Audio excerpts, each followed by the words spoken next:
नमस्कार, स्वागत है आप सभी का सुजस सारांश की इस क्लास में। इस क्लास में हम पढ़ते हैं राजस्थान का करंट अफेयर्स और आधार होता है हमारा राजस्थान सरकार की सुजस पत्रिका, जो कि राजस्थान सरकार के सूचना एवं जनसंपर्क विभाग द्वारा प्रकाशित की जाती है। हेडलाइन से शुरुआत करते हैं। सबसे पहले आप देख पा रहे हैं कि राजस्थान ग्रामीण पर्यटन योजना अब लागू कर दी गई है। इस योजना को पहले हम पढ़ चुके हैं एक बार। यहाँ आगे है इंदिरा महिला शक्ति प्रशिक्षण एवं कौशल संवर्धन के लिए 2 लाख महिलाओं और बालिकाओं को मिला बेसिक कंप्यूटर का प्रशिक्षण। आगे बढ़ते हैं अगले पेज पर। किसान प्रदेश का मान या किसानों के लिए सरकार जो प्रयास कर रही है, जो योजना ला रही है, उससे संबंधित जानकारी है कि किसानों को फसली ऋण 25 नवंबर 2022 तक कितना मिला, कितने किसानों की संख्या थी और वितरित ब्याज मुक्त ऋण राशि इनको कितनी दी गई है, यहाँ दिया गया है। इधर है सालों का इंतजार खत्म और नागरिकता मिली तो खुशी के आंसू छलके, यानी कि पाकिस्तान से जो विस्थापित लोग थे 9 लोग, उनको अब भारत की नागरिकता मिल गई है। इधर है सभी जिलों में यूरिया का पारदर्शी तरीके से वितरण और राजस्थान में 93,000 मीट्रिक टन यूरिया उपलब्ध। श्रीगंगानगर में स्टॉक 11,000 मीट्रिक टन। सामान्य जानकारी। इधर अलवर में नारी चौपाल जो 6 दिसंबर को राजगढ़ से शुरू होगा। ये अलवर में एक अभियान चला, सक्षम अलवर अभियान। इसके 3 पैरामीटर्स हैं, यानी कि 3 पिलर हैं इसके, समता, ममता और क्षमता। तो अभी ममता के तहत यानी कि नारी उत्थान के तहत नारी चौपाल का आयोजन किया जा रहा है।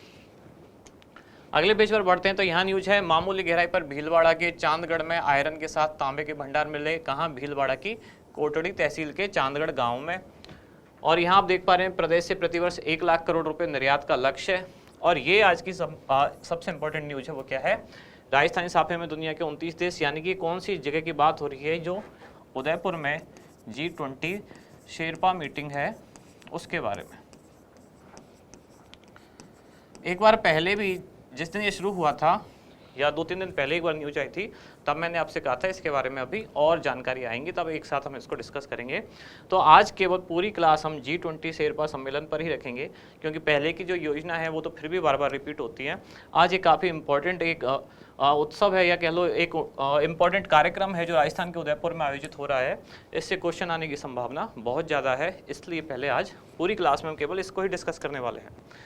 इसकी क्या क्या चीज़ें आज डिस्कस करेंगे हम? पहली बात तो कि G20 शेरपा मीटिंग या शेरपा सम्मेलन कहाँ हो रहा है, कब हो रहा है, यानी कि फैक्चुअल चीज़ें। फिर शेरपा सम्मेलन क्या होता है और शिखर सम्मेलन क्या होता है, आप में से बहुत लोगों का ये कन्फ्यूजन होगा, इसलिए इस चीज़ को भी यहाँ डिस्कस करेंगे। फिर 18वां G20 जो शिखर सम्मेलन है 2023, उसके बारे में सामान्य जानकारी कि कहाँ आयोजित होगा, कौन सा देश इसका मेजबान होगा। और इससे पहले जो 17वां हुआ यानी कि 2022 वाला, वो कहाँ हुआ, किसने उसकी अध्यक्षता की। और फिर G20 सम्मेलन ही क्या है, यानी कि G20 ग्रुप G20 ग्रुप क्या है, यानी ग्रुप ऑफ 20। जी का मतलब है यहाँ ग्रुप, तो ग्रुप ऑफ 20 ये क्या है, कब इसकी स्थापना हुई, कैसे कैसे इसका काम चलता है, सचिवालय कहाँ है। तो ये सामान्य जानकारी। कहने का मतलब आज की हमारी जो पूरी क्लास है सुजस वाली, वो केवल और केवल G20 पर फोकस्ड रहने वाली है और ये काफ़ी इंपॉर्टेंट क्लास है, क्वेश्चन आने की संभावना है। सबसे पहली बात कि G20 शेरपा मीटिंग 2022 कब आयोजित हो रही है ये? तो 4 से लेकर 7 दिसंबर 2022।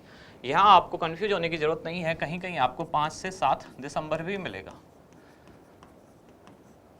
दरअसल पूरा प्रोग्राम अगर बात की जाए तो 4 से 7 दिसंबर ही है, लेकिन इसमें जो अलग अलग देशों के राजनयिक आए हुए हैं जिनको शेरपा कहा गया है, उनकी जो कॉन्फ्रेंस है वो 5 और 6 2 दिन है, 5 और 6 दिसंबर को। इसलिए कहीं कहीं ये लिखा हुआ है ये 5 से 7 चलेगा।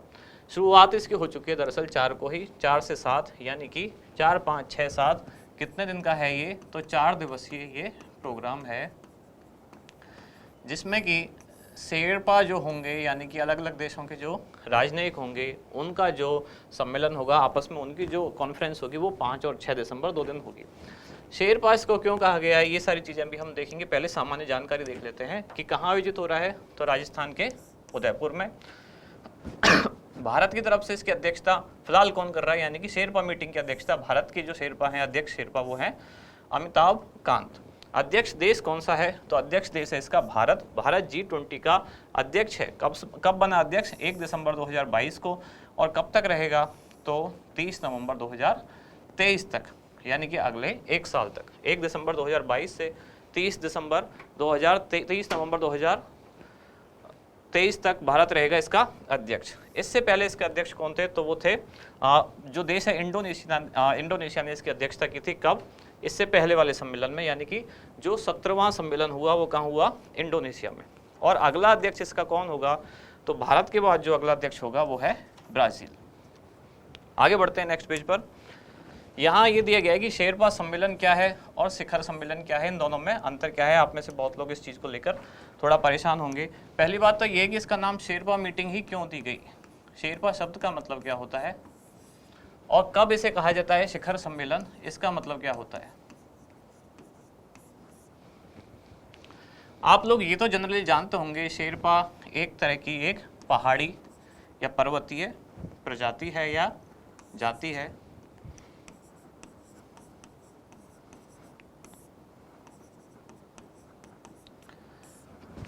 ज़्यादातर लोग ये तो जानते होंगे शेरपा एक पर्वतीय जाति है, लेकिन आप में से बहुत कम लोग ये जानते होंगे कि इसका उद्देश्य क्या है इनको शेरपा कहने का। दरअसल ये है, वैसे तो आजकल जनरली भी एक शब्द बोला जा रहा है, जितने भी डिप्लोमेट हैं या राजनयिक हैं उनके लिए भी सामान्यतः शेरपा शब्द का इस्तेमाल किया जा रहा है। लेकिन क्यों किया जा रहा है और इस सम्मेलन में क्यों किया जा रहा है, इसका एक कारण है। जैसे जो पर्वतारोही होते हैं, जो एवरेस्ट या उसके आसपास के जो क्षेत्र हैं वहाँ जो पर्वतारोहण करते हैं तिब्बत के आसपास के क्षेत्रों में, उनका जो गाइड होता है वो सामान्यतः शेरपा होता है।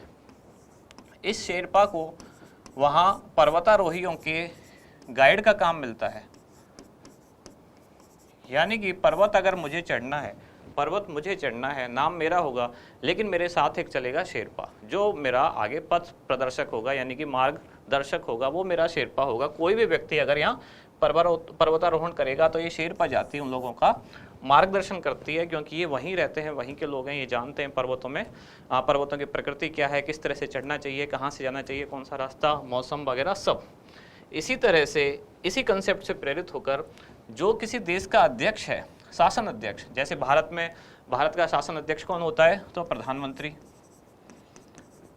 शासन अध्यक्ष की बात हो रही है, यहाँ नाम मात्र के अध्यक्ष की बात नहीं हो रही है। मतलब भारत का शासन अध्यक्ष कौन है, प्रधानमंत्री। जैसे अमेरिका का शासन अध्यक्ष कौन है, अमेरिका का राष्ट्रपति। तो ऐसे ही हर देश का जो शासन अध्यक्ष होगा उनका एक शेरपा होगा। शेरपा मतलब जैसे यहाँ शेरपा गाइड का काम करता है, ऐसे ही देश का जो प्रमुख है उसका एक शेरपा, यानी कि एक राजनयिक या एक डिप्लोमेट या सरकार जिसको भी नियुक्त करे वो व्यक्ति शेरपा की तरह काम करेगा, यानी कि एक तरह का इनका गाइड होगा। कहने का मतलब इनका प्रतिनिधि होगा जो इनका प्रतिनिधित्व करेगा उस मीटिंग में। इसलिए इस सम्मेलन को नाम दिया गया शेरपा सम्मेलन, क्योंकि इसमें प्रधानमंत्री यानी कि जो अलग अलग देश हैं उनके प्रमुख, हो सकता है भारत का प्रधानमंत्री लेकिन किसी देश का राष्ट्रपति जहां वही प्रमुख है शासन का, तो इस सम्मेलन में वो लोग भाग नहीं लेंगे। यानी कि शासन के जो अध्यक्ष हैं देश के वो भाग नहीं लेंगे, उनके प्रतिनिधि जो होंगे या उनका शेरपा जिसे कहा गया है वो इस सम्मेलन में भाग लेंगे, इसलिए इसको कहा गया शेरपा सम्मेलन। और शिखर सम्मेलन क्या होगा, जब उस राज्य के, राज्य यानी कि देश की बात कर रहा हूँ, जब उस देश के जो शासन के प्रमुख हैं, शासन के जो अध्यक्ष हैं, जैसे भारत के प्रधानमंत्री, अमेरिका का राष्ट्रपति, श्रीलंका का राष्ट्रपति, ऐसे जहाँ का जो प्रमुख है, शासन जो संभालता है, शासन का प्रमुख जो है, जब उनका सम्मेलन होगा उसको कहा जाएगा शिखर सम्मेलन। शिखर शब्द का मतलब क्या होता है, सबसे ऊंची चीज़। तो भारत में शासन में सबसे ऊंची चीज़ कौन है, तो वो है प्रधानमंत्री पद। तो वही जब इसमें भाग लेंगे तब उसको कहा जाएगा शिखर सम्मेलन। और उनका प्रतिनिधि यानी कि उनका शेरपा जो कि एक राजनयिक होगा या एक डिप्लोमेट होगा, जब वो भाग लेगा तो उसको कहा जाएगा क्या, शेरपा सम्मेलन। ये आपका कन्फ्यूजन दूर हो जाना चाहिए। साथ ही इसमें एक दो तरह की मीटिंग चलती है, यानी कि जो G20 वाला समिट है इसमें दो ट्रैक चलते हैं पैरेलल। एक ट्रैक होता है फाइनेंस और दूसरा हो गया शेरपा। फाइनेंस ट्रैक और शेरपा ट्रैक ये दोनों पैरेलल चलते रहते हैं। इसका मतलब क्या हुआ, जब फाइनेंस ट्रैक होगा इसमें तो होंगे जो देश के वित्त मंत्री और जो केंद्रीय बैंक के प्रमुख वहां के होंगे वो। जैसे कि भारत का केंद्रीय बैंक कौन सा है, तो RBI, reserve bank of India, तो उसके प्रमुख, केंद्रीय बैंक के गवर्नर।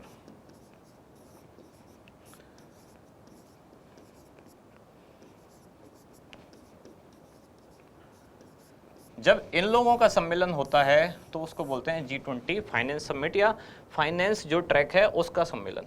और जब जो राजनयिक होंगे, डिप्लोमेट या शासन अध्यक्ष द्वारा जो नियुक्त व्यक्ति है, प्रतिनिधि जो है, जब उनकी मीटिंग होगी तो उसको कहा जाएगा शेरपा सम्मेलन।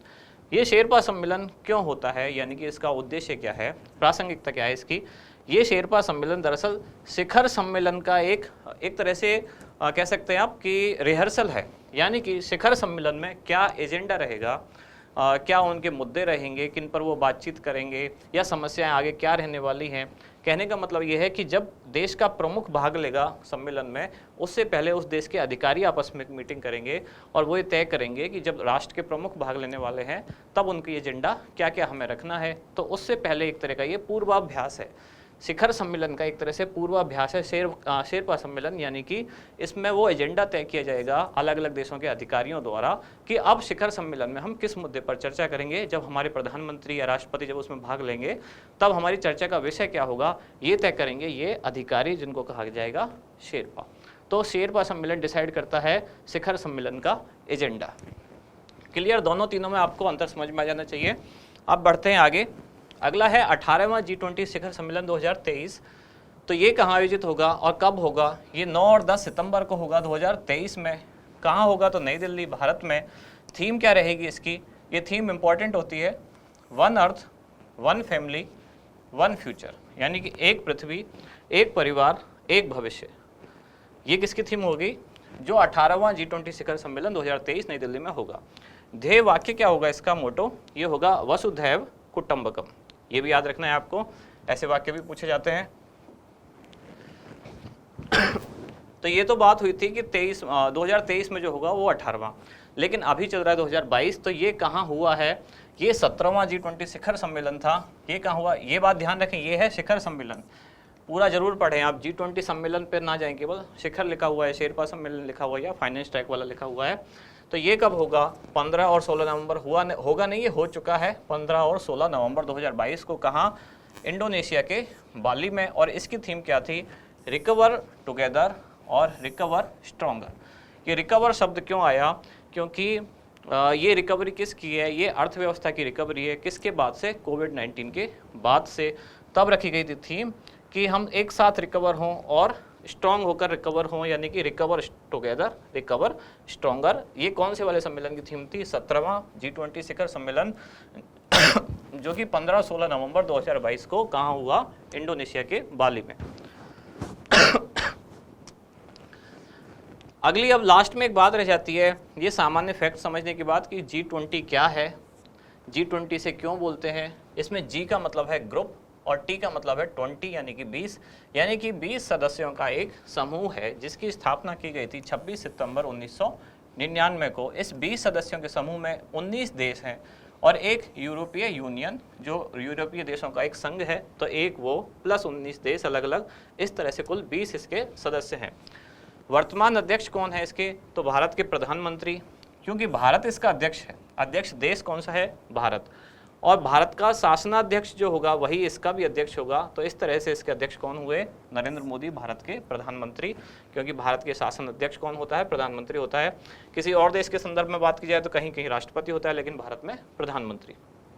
विवरण खास बातें क्या है? जब इसकी स्थापना हुई तो अपनी स्थापना के समय यह सदस्य देशों के वित्त मंत्रियों, जैसा कि मैंने शुरू में बताया, और केंद्रीय बैंक के गवर्नरों का एक संगठन था। भारत के RBI के गवर्नर अभी कौन है वो आप बताएं।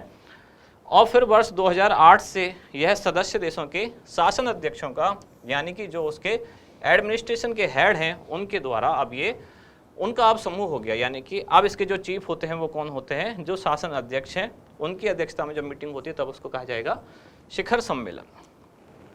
सचिवालय कहाँ रहता है इसका? तो इसका कोई स्थायी सचिवालय नहीं है, यानी कि जो अध्यक्ष देश जब भी जिस पर मेजबानी होगी उसी के द्वारा इसके सचिवालय का संचालन किया जाएगा। और इसमें दरअसल उस अकेले अध्यक्ष देश से भी नहीं, बल्कि 3 तरह के इसके सचिवालय होते हैं। एक जो पूर्व अध्यक्ष है, प्लस एक जो वर्तमान अध्यक्ष है, प्लस अगला जो आगामी अध्यक्ष होगा। तो ये तीनों मिलकर इसका सचिवालय संभालते हैं, क्योंकि एक से जानकारी अगले में जाएगी जो वर्तमान है, और आगामी जो होने वाला है उसको भी जानकारियां देनी शुरू हो जाएंगी। विश्व में इसका कितना क्या योगदान है? तो वैश्विक GDP में इसके जो सदस्य 20 देश हैं, मतलब 19 देश प्लस यूरोपियन यूनियन, तो पूरी दुनिया की GDP में लगभग 85% उनका योगदान है। वैश्विक व्यापार में इसमें शामिल सदस्यों का लगभग 75% योगदान है। और इसमें जो देश और जो ग्रुप शामिल हैं वो सब मिला के लगभग दुनिया की 2/3 आबादी कवर करते हैं, लगभग 66.6%। और लास्ट में हमारा क्वेश्चन कि भारत से पूर्व G20 का अध्यक्ष कौन सा देश था? ब्राज़ील, दक्षिण अफ्रीका, इंडोनेशिया या ऑस्ट्रेलिया। इसमें से क्या होगा उत्तर, वो आपको बताना है। यहाँ मैं चलो एक चीज़ तो बता ही दूँ आपको जो मैंने यहाँ नहीं लिखी है, कि यह मैंने शायद पहले वाले पेज पर लिख दी है। अध्यक्ष कौन है? हाँ, मैं बता चुका हूँ। यहाँ आगामी अध्यक्ष यानी कि अगला अध्यक्ष कौन होगा? तो ब्राज़ील होगा। उत्तर भी अब यहाँ आपको पता चल ही गया है आज के क्वेश्चन का, तो मैं बता देता हूँ। भारत से पूर्व G20 का अध्यक्ष कौन सा देश था? तो इंडोनेशिया था। इंडोनेशिया से ही भारत ने अब इसकी अध्यक्षता ग्रहण की है, और भारत के बाद जो आगामी अध्यक्ष है वो कौन होगा? ब्राज़ील। तो यहाँ तो वो क्लास समाप्त होती है जो केवल और केवल करंट अफेयर्स की है। आप में से जो लोग केवल करंट अफेयर्स देखना चाहते हैं वो चाहें तो अब आगे स्किप कर सकते हैं। लेकिन जैसा कि हमने कल एक चीज़ डिस्कस करनी शुरू की थी कि कोई भी अगर हिंदी का शब्द हमें मिलेगा तो उसके बारे में हम थोड़ी सी चर्चा करेंगे। तो कल की वीडियो के बाद मैंने आपको एक शब्द दिया था कि RAS मेंस में इस बार पूछा गया चंद्रमौली, ऐसे दिया हुआ था कि चंद्रमौली को आपको शुद्ध लिखना है। आप में से ज़्यादातर लोगों ने सही जवाब दिया है। और इसको कैसे लिखेंगे? चंद्रमौली या ऐसे भी लिख सकते हैं, कैसे? चंद्रमौली। बहुत सारे लोगों ने सही जवाब दिया। मैंने समास भी पूछा था। समास वैसे RAS के सिलेबस में तो नहीं है, लेकिन जो टीचिंग वगैरह एग्जाम की तैयारी कर रहे हैं उनमें अगर है तो इसमें बहुब्रीहि समास है। और एक स्टूडेंट ने बहुत ही सही इसकी व्याख्या की है, संस्कृत में उन्होंने आंसर दिया है, जिनका नाम है विनीता आचार्य। उन्होंने इसको डिस्क्राइब किया कैसे? चंद्रः मौलौ यस्य सह, यानी कि चंद्रमा है जिसके मौली पर। मौली क्या होता है? मौली वैसे शब्द हम बोल देते हैं कि मौली का मतलब मस्तक होता है, लेकिन मौली का असली मतलब मस्तक नहीं होता। किसी भी चीज़ का सबसे ऊपरी वाला जो भाग होता है उसको मौली कहा जाता है, यानी कि शिखर या सिर या सिरा, उसी को मौली कहा जाता है। तो बहुब्रीहि समास है जिसमें कहा जाएगा चंद्रः मौलौ यस्य सह। मौली शब्द जैसे मति शब्द के रूप चलते हैं, ऐसे ही मौली के चलेंगे तो क्या होगा? सप्तमी विभक्ति एक वचन में मौलौ। तो चंद्रः मौलौ यस्य सह वो कौन है? तो भगवान शंकर, उन्हीं का ये पर्यायवाची भी है। तो इस तरह से आप एक शब्द ये भी याद रख सकते हैं, अगर आपसे शिव या शंकर के पर्यायवाची पूछे जाएं तो क्या होगा? एक तो चंद्रमौली हो गया, ऐसे ही चंद्रमा से जुड़ा हुआ क्या हो गया? चंद्रशेखर हो गया। और जैसे क्या हो गया? तो शशिधर भी लिख सकते हैं या शशि शेखर भी लिख सकते हैं। ये सारे जो है ये सारे भगवान शिव के पर्यायवाची भी हो गए। आज अब आप ये बताएं कि RAS मेंस का ही ये क्वेश्चन है, प्रज्वलित ऐसे लिखा हुआ था, पर आपको बताना है इसको शुद्ध कैसे लिखेंगे। दो चीज़ें और मैंने यहाँ लिखी हुई है, एक है वसुधैव कुटुंबकम और एक है सत्यमेव जयते। ये मैंने क्यों लिखा है? क्योंकि आज के अपनी क्लास में एक लाइन लिखी हुई थी कि इसकी जो थीम है ध्येय वाक्य जो है G20 शिखर सम्मेलन जो आगे होने वाला है उसका जो ध्येय वाक्य रखा गया है वो है वसुधैव कुटुंबकम। अब इस तरह के वाक्य ये पूछे जाते हैं, ये कहाँ से लिया गया है? एक बार IAS के प्रीलिम्स एग्जाम में ये पूछा गया कि सत्यमेव जयते कहाँ से लिया गया है, तो ऐसे ही ये भी पूछा जा सकता है वसुधैव कुटुंबकम कहाँ से लिया गया है? तो ये महोपनिषद से लिया गया है। महोपनिषद में कौन सी संधि है? इसमें दो शब्द हैं, महा और उपनिषद। ऐसे ही इसमें वसुधैव में कौन सी संधि है? इसमें भी दो शब्द हैं, वसुधा और एव। तो ऐसे हाथों हाथ आप संधि वगैरह भी पढ़ते जाएं तो आपको एक साथ बर्डन नहीं लगेगा। यहाँ गुण संधि है महा और उपनिषद, और यहाँ वृद्धि संधि है वसुधा और एव। अब बात आती है, मैंने यहाँ सत्यमेव जयते क्यों लिखा? क्योंकि ये पूछा गया IAS के प्रीलिम्स में कि सत्यमेव जयते कहाँ से लिया गया है। उत्तर क्या था उसका? मुंडक उपनिषद, जिसको ऐसे भी लिख सकते हैं मुंडक उपनिषद।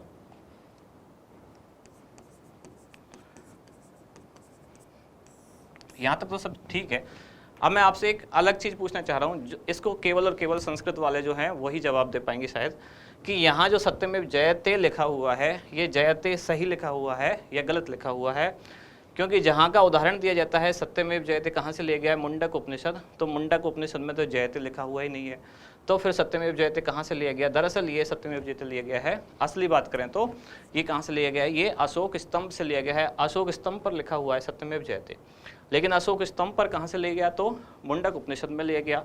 लेकिन अगर व्याकरण की दृष्टि से बात करें तो जयते शब्द बनेगा ही नहीं कभी भी, क्योंकि जयते में कौन सी धातु होती है? जी, और जी धातु के रूप कैसे चलते हैं? जयति, जैसे पठती, पठता, पठंती।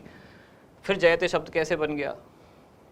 जो लोग एग्जाम्पल देते हैं कि मुंडक उपनिषद में लिखा हुआ है, तो उस पर भी विवाद है। उसमें भी कहते हैं मुंडक उपनिषद में जयते लिखा नहीं है, जयति लिखा है, कि सत्यमेव जयति नानृतम ऐसे लिखा हुआ है। इसका मतलब फिर ये कहाँ से आया?